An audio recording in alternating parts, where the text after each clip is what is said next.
Alors, on a écrété un tout petit peu parce que les 18 ou 20% sont allés très très vite.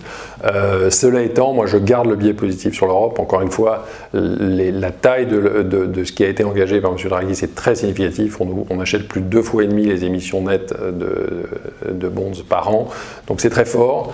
Donc du coup, on garde le biais positif sur l'Europe. Et c'est vrai que parmi les points de vigilance, on regarde de très près le niveau du 10 ans américain.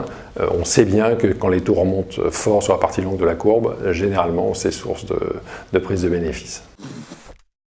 Voilà, c'est la problématique de la mainmise des politiques des banques centrales. C'est-à-dire que c'est eux qui font le marché, donc vous avez du mal à avoir vos propres repères. Dans d'autres temps, je leur ai dit, effectivement, la dynamique macroéconomique est bonne, il faut y aller. Là, quel est le vrai prix des devises, quel est le vrai prix des taux ? J'en sais rien et personne ne sait. C'est-à-dire qu'en fait, c'est un jeu en disant à quel moment je vais vendre mes emprunts à la Banque centrale. Est-ce que je tire encore un peu ou pas? Est-ce que à un moment donné, la dynamique américaine des remontées de taux m'intéressera? Il faudra que je vende pour aller aux États-Unis. En fait, c'est ça. En fait, il faut le faire avant Goldman Sachs. Voilà, c'est ça. Exactement. Ouais. Si vous le faites après, c'est compliqué. C'est trop tard. Il faut le faire avant.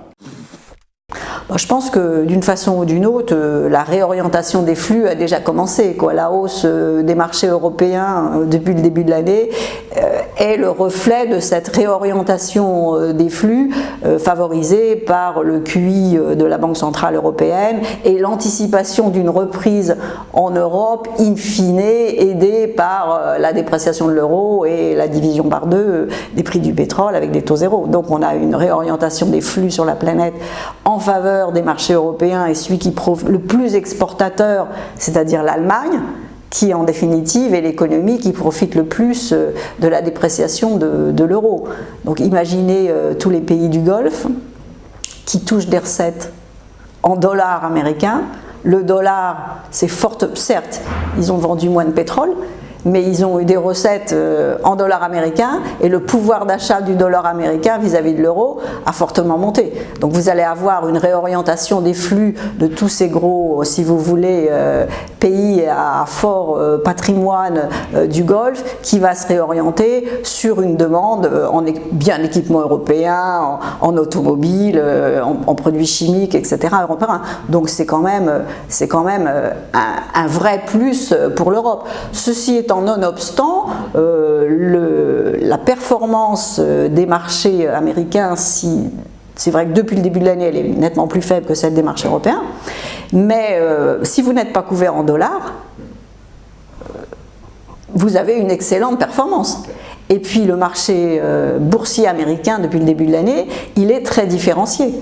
C'est-à-dire qu'en effet, les entreprises, les grandes exportatrices ont commencé à souffrir. Par contre, il y a eu une réallocation sur les valeurs domestiques et vous avez un certain nombre de valeurs domestiques qui, sur le marché, ont fait des très bonnes performances. Donc si vous ajoutez à ces performances l'appréciation du dollar, vous avez encore, pour certains fonds, actions américains et actions internationales, d'excellentes performances depuis le début de l'année, d'autant que le Japon également a été un bon marché depuis le début de l'année.